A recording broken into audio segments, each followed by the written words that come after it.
Hi, it's mystery author Ellie Alexander, and I am so excited to bring you a romantic episode of 5 Things Friday this week. I am at my favorite coffee shop in Southern Oregon with 2 of the most incredibly talented and prolific romance writers on the planet.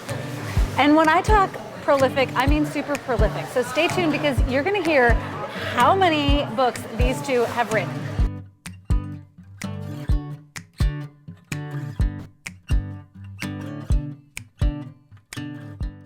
Welcome back to another episode of 5 Things Friday. I am giddy with excitement and maybe slightly jittery from too much caffeine.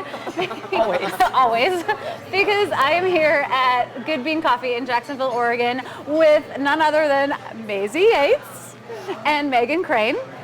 Maisey and Megan not only live here in Southern Oregon, but they are incredible writers who write romance. Okay, Maisey, you go first. How many books have you published to date? Okay, I'm gonna be really lame and tell you I don't actually know how many are out. I know how many I've written though because I have a spreadsheet. Okay, oh, that's good. So I am working on number 111 right now. Okay, 111. Megan? Megan, now I write under 2 names. Yes. Right? So Caitlin Cruz is my other name, and I think I just handed in 102. Okay, so on days when I feel super productive, these 2 are just crushing me. It's not even funny. All right, but what I thought it would be super fun this week is to share 5 things that I want to know about writing romance. We all write what is encompassed under the genre fiction. And I think mystery and romance has so many parallels. And Megan, especially for you, you write some romantic suspense too. Would you just briefly chat about what the difference is between mystery and romantic suspense? Do you know? I don't know if I know. It's the audience. Oh, okay, Actually, okay. So I think that if you're expecting a mystery, you have different expectations of the genre than if you're expecting a romantic suspense, which, that it depends on what you want. Like there can be, you can focus on the romance, but a romantic suspense definitely I think would focus more on the romance with suspense elements rather than being a suspenseful story or an actual straight up mystery where someone's looking for clues. I mean, that's not what people are really looking for in a romantic suspense. Although it depends, I think it's kind of a wide, what am I trying to say, umbrella that people can do different sort of things with. I'm terrible at plot, so That is not true. I know, I read your book. This thing happened, I should do something with that. Fine. Okay, without further ado, let's get to it. Question number 1, what a mystery writer wants to know from these amazingly talented romance writers. What is the one thing that drives, I know that you're both married, what is the one thing that drives your husbands crazy about romance writing? Maisey. I honestly nothing. Like I have a supportive, awesome husband who loves that I'm a writer, and he is like, we're both married to creatives. So like honestly, nobody is gonna get that more than another creative. Like my husband's a musician, and he understands like that you get in the project, you get obsessive. Like we both talk about each other's work like to exhausting detail. I genuinely don't want to know about all the sound engineering things he knows, Right. But I sit there and listen, and then he listens to me while I give him a breakdown of my hero's tragic backstory. So like it's kind of, that's kind of how it functions. That's how any partnership functions, I think. Yeah, so my husband is a comic book artist and an animator, and so he's actually really good at storytelling and plot. So often I'll be like, everything's terrible, I hate plot. I mean, if he hated anything, it would be my need to be operatic about how terrible my books are in his office while he's trying to work. But oh well, that's marriage. So I think he's a creative. It's actually very supportive. He's really helpful with a lot of plotting aspects, which, as I said before, I'm not that good at. So he helps with that. I think he loves it. He loves my books. He reads them for fun, not because I'm staring at him to read them. I'll just find him reading them sometimes. I mean, I guess I'm really lucky, but to me it seems sort of what a partnership is supposed to be. I would say that most writers that I know, regardless of genre, honestly, either they don't stay married, or the person or their partner takes their work seriously and does not treat it like a hobby and is in fact quite supportive. Particularly and, when you're prolific and have to do the work all the time. It's just like any other job. Yeah, and that they understand that. They're not going, oh, what are you off in your office doing? Right. And I think it can be really difficult because it is a dream job in a lot of ways. So when you have a spouse that is kind of grinding away at a job that is not a dream job, Right. it can create friction if you don't have a really strong relationship. So I would say everybody that I know that is in a successful marriage, that is prolific, that is really doing this as a career, they have that really supportive partnership. Or they get divorced. Or they get divorced. That's it. That's it. I think that's true for me. Obviously, my husband is like the first. Although readers always want to know if he's worried that I'm going to kill him off in a book. That's Right. You know. Yeah, I mean, are you? fair. Yeah, never. No. Okay. Question number 2. What is a scene that you have written that you wish would actually play out in real life? A scene that I wish would actually play out in real life. You know, I think it's interesting because when you get lost in a book, probably any book, but I think for me, I'm so invested in my characters by the end that I almost wish they could come alive so that they could achieve that hope and beauty and redemption. I mean, that's what I've written them into corners and then out of it. So like, it'd be kind of great if they could be real people who could experience that. But then, you know, you're kind of putting that magic into readers' hands so that maybe they can experience it a little. I mean, we get to do this kind of fascinating alchemy with words and our imaginations and then hand them in book form to readers to get to experience it. So maybe they do come true, I think, in their reader's heart, or I hope they do. It gives me goosebumps. Yeah. I was just thinking that for me, I think my favorite scenes almost always center around something that has, like, we're writing about emotion in romance, whether that be the romantic arc or the relationship with the family or the emotions that the person's having within themselves about their own situation and their own kind of past hurts and their triumphs. And I think for me, that is all, like, it's all emotions that I believe in. So it's like those things are present in my life.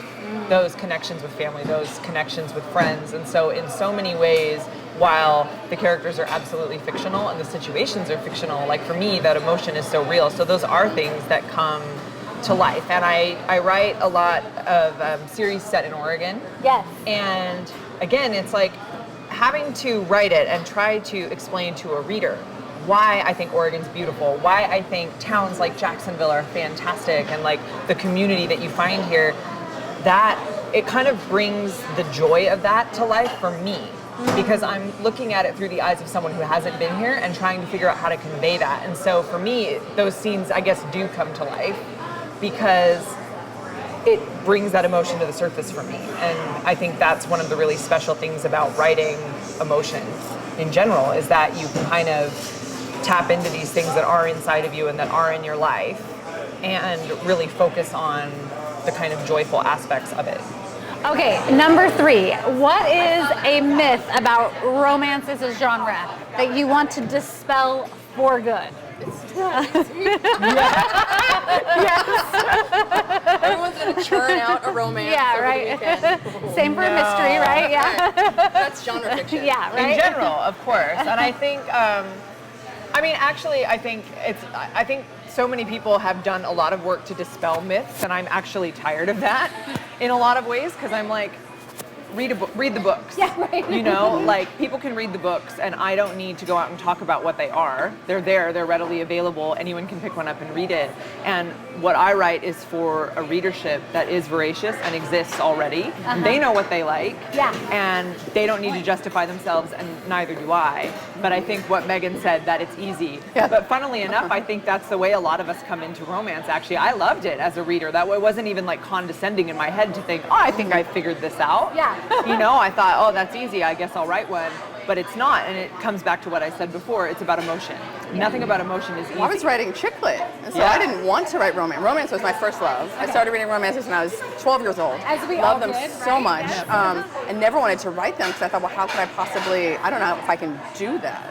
And I had another writer friend be like, wow, I wonder what it would be like if you wrote with emotion. And I was like, woo! Wow. I was like 5 books in. She was right. And I was like, I will then. I do think that a lot of people think that romance is churned out. I mean, the words that they use, right? Yeah. And this is February, so you're going to see a lot of those words. Yeah. Yes, Churned absolutely. out, like just everyone's going to bang it out. Heaving bosoms, It's bodice not ripper, serious. You know, anyone could do it. Yeah. You know, it's for like silly women in their, I don't know, tracksuits eating bonbons. Like that's a bad thing. Right, yeah. I'd like to be eating bonbons and That not sounds like sweats. my best life, Right? I have to say. I mean, women are smart. Women know what they want. Yes. Yeah, absolutely. They're perfectly capable of finding it, and they're, like Maisey said, voracious. Yeah. So maybe, and you know what? They don't actually care if anyone respects them or not, to be honest. Our readership, they don't care. Which is why I love them so much. Yeah. They know who they are. They want what know they what want. they're about. And I think Like one time, we were at up in yeah. near Portland. This is a great story. We were up at a signing, and a woman came in, and she sort of looked over and saw Maisey's name, and went up to her and said, "Well, do you have these books?" And she whipped out her list. And Maisey said, "No, but I'm here as, doing this other book." And she was like, "Whatever." Walked off. She had no interest because she wanted the she book. already had all the books I had. Yeah, okay, fine. She didn't want to talk to Maisey. She wanted the book. No, right. I Don't think want to meet me? No, thank you. I think the thing about romance is, and I feel like, to an extent this is true with a mystery. Oh, yeah. We know how it ends. In that we know it's going to be solved. With a romance, we know there's going to be a happy ending. So what is it about then? It's about the journey. The challenge is to take a book. The readers know essentially how it's going to end. They don't know how you're going to get there. And to bring to life characters and emotions that are real enough and worthy of that investment of your time. Yeah. That even though where you're you have certain in the clues, ending, we have emotions. Yes. Yeah. Absolutely. And so it's like you have to be so invested in that journey that you are happy to get to that destination when you already know what the destination is. Yes. Oh, And yeah. I think that's genius. It's Yeah, incredibly right? difficult Yeah. writing. Yeah. So yeah, I think the lie that it is simple, No. is kind of the biggest one. I think so. So let's put that myth to bed right now, people. It's not simple. Question number 4. This is about titles. So in the mystery genre, punny titles are the key. I just delivered book 12 in the Bake Shop Mysteries, which is going to be titled Chilled to the Cone, right? So when you pick up a mystery what you're getting. I have to share with readers this very exciting collaboration that you both just did, A Cowboy for All Seasons. Yes. When does it come out? February 25th. So my question is, I recognize romance a lot of times by the cover, but what about the title? What is it in romance that has to be included in a title, or is there anything? I think a romance has to tell you what it is, much like a mystery. Yeah. So we know, based on your title, Chilled to the Cone, we know that we're getting like a cozy mystery. It's not like a grisly mystery. You know what I mean? Yes. So I think a title like A Cowboy for All Seasons is letting you know that's a Western romance. There's a bit of warmth inherent in that title, but I think for romance readers, a lot of the time, the identity of the hero is a really important part of the title because that sets kind of the expectation for the subgenre. And so a lot of I also think that Harlequin is a master at this particular game. Absolutely. We both write category romance, Yeah. which is a different kind of romance, and it's basically like, here's what it is what it says on the tin. The Absolutely. Prince's Virgin Scandal. Okay. Got it. Yeah, absolutely. Presents is the like OG keyword title thing because like the Playboy It's Chic just a Virgin hashtag. Single Girl. It is. It literally is. And people can laugh and laugh and laugh all they want. Right. But the reader knows exactly what it is. standing there in the store. Right. And when you're a busy person going through and this is the other thing we know that a lot of our books are not sold in bookstores. Right. They are sold Right. in stores that somebody can make multiple stops in. I need to be able to buy milk and a cowboy, and I don't have that much time. Right. So are you gonna this cover and this title tells you what it is, and so that's really what a romance title. That's what any genre title needs to accomplish. You're appealing to that busy reader that doesn't have a whole lot of time to invest figuring out what the heck the book is. Yes. Right, because yours aren't like, deadly blood. There's all these sorts of, and there are lots of mysteries and Absolutely, suspense books like that, and that tells you a different story. I'm a voracious mystery reader, and I know that the sort of the different titles tell you very distinctly what kind of mystery you're going to get. Is there going to be gore? Is it going to be dark? Is it going to be fun? Nuts on the front. Yeah. Right. Exactly. There's something dripping on the front. Well, and your suspense titles indicate that. Yeah. So at first I thought that they maybe didn't. It was like Seal's Honor, Sniper's Pride, and I thought, maybe that's actually confusing readers because they're not really telling you what it is. And since then, it's been, now I'm not going to, like Delta Force Defender. Sergeant's Christmas Siege. Sergeant's Christmas Siege. Yes. The one I just finished is called Special Ops Seduction. Like, hi guys, this is what it is. Yeah, well, exactly, and that's where we always go through kind of because all my titles basically have cowboy in them. Yeah. And so every year we go, how do we come up with a new title that has Christmas and cowboy in it? Because I do a Christmas cowboy book every year. Right. And so it's like but yeah, it's a whole thing. So I've got a Tall Dark Cowboy Christmas, Christmas Time Cowboy, The Last Christmas Cowboy, Cowboy Christmas Redemption. I have a true Cowboy Christmas. Yes. Yes. Which when I pull it up, it comes up with my friend's books. Who's also in this one. She's got True Blue Cowboy Christmas. Right. So, but again, it's like it's that simple, direct. But readers want What them. are we getting? It's absolutely what readers want, and you can see reflected in sales when people have to struggle to figure out what the book is. I have a cowboy not book that gonna- just came out called The Last Real Cowboy. I love that. Exactly. Right? They're just cowboy, cowboy, cowboy. Yep. And people go, that's what I'm looking Yes. for. Yeah. Okay, well, my new favorite line ever is going to be, I'm going to find a way to work into a book that I needed some milk and a cowboy when I go to the grocery store Yes. this time. I love that. Milk, eggs, cowboy. Yeah, absolutely. Put that on your shopping list, people. All right, question number 5. Last but certainly not least, I want to know what makes Southern Oregon the perfect place to write romance? Because let's be honest, I am in the presence of greatness. Like, we're talking about best-selling, amazing writers who live right here in this little beautiful corner of the world that we get to call home. So what is it about Southern Oregon that makes romance come to life? I'm literally going to channel my teenage self and be like, because there's nothing else to do. Yeah, so you grew up here. Right. Yeah, exactly. I'm from here. No, I'm totally kidding. There's tons of stuff to do here. But I think that I think there's a well of creativity here. I think it's so beautiful, and you know what? It's not fast-paced. Yeah. And that's a lot of time to sit with yourself and think. And I actually think creatives have to have that. I think this is a very busy world, and we don't know how to be bored anymore. Yeah. And that was the enemy of my teenage self. Right. But I actually think like fostering that chance to be able to listen to your own thoughts. Yeah. And I think you can do that here. It's not like crazy angry making traffic. It's not like, you know, I don't know, there's not a nightlife, really. I mean, maybe there is, I don't know. I'm not There is, but it's downtown Bedford. I moved here from LA for those reasons. It's beautiful. You know, I dictate, so I'm often driving out in the country and it's gorgeous. And I can look at beautiful mountains and gorgeous woods, and it's very different from being on the 101 in LA, wishing I was dead. That could be a plot for me, though. Thank you Right, for that yeah. little nugget. Yeah. Yeah, and I just think that getting out of that fast pace allows you to be almost more fast paced, creatively. What Yeah. word is that? Creatively?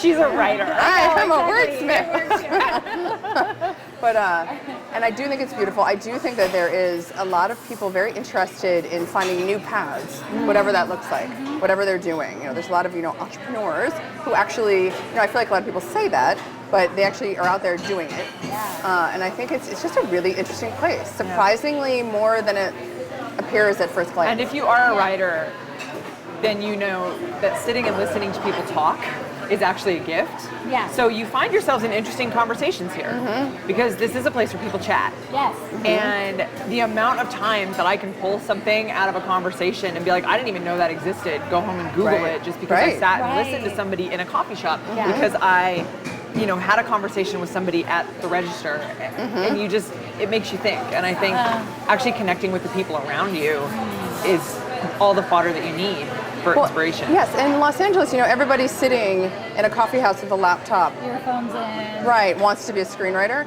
Here, there's any number of reasons they might be sitting there with their laptop, and it's never kind of what you think it's going to be. Yeah. It's always something I else. once overheard a job interview for an exotic dancer. Ooh, right. It was very interesting. He was like, there are travel opportunities. You can go to the other clubs in like Hawaii, and you can like dance in Hawaii for a couple months. You can do it over here. We give back to the community. I was like, how fascinating! I had no idea. You're like making a note. I know. I was like, well, I'm learning a lot. So it's amazing what you will overhear in a coffee shop. It really, people don't seem to remember that it's not private. It's true. They think it's their office. Yes. Okay, so note to self, you have learned that Southern Oregon is the place you need to come if you want to write. And if you're at a coffee shop, be careful because we're watching and listening. And we're nosy. And we're Yes, nosy. and taking notes. And you might end up in a book. On that beautiful note, I hope you've enjoyed this special episode of 5 Things Friday. Thank you both so much. Thank you. For sharing your wisdom and your knowledge and a touch of love with us, because it's true, we all need a little more love in our life. Yay. As always, be sure to subscribe to my channel and click the bell to get notified whenever I share new videos. Happy Friday. Bye.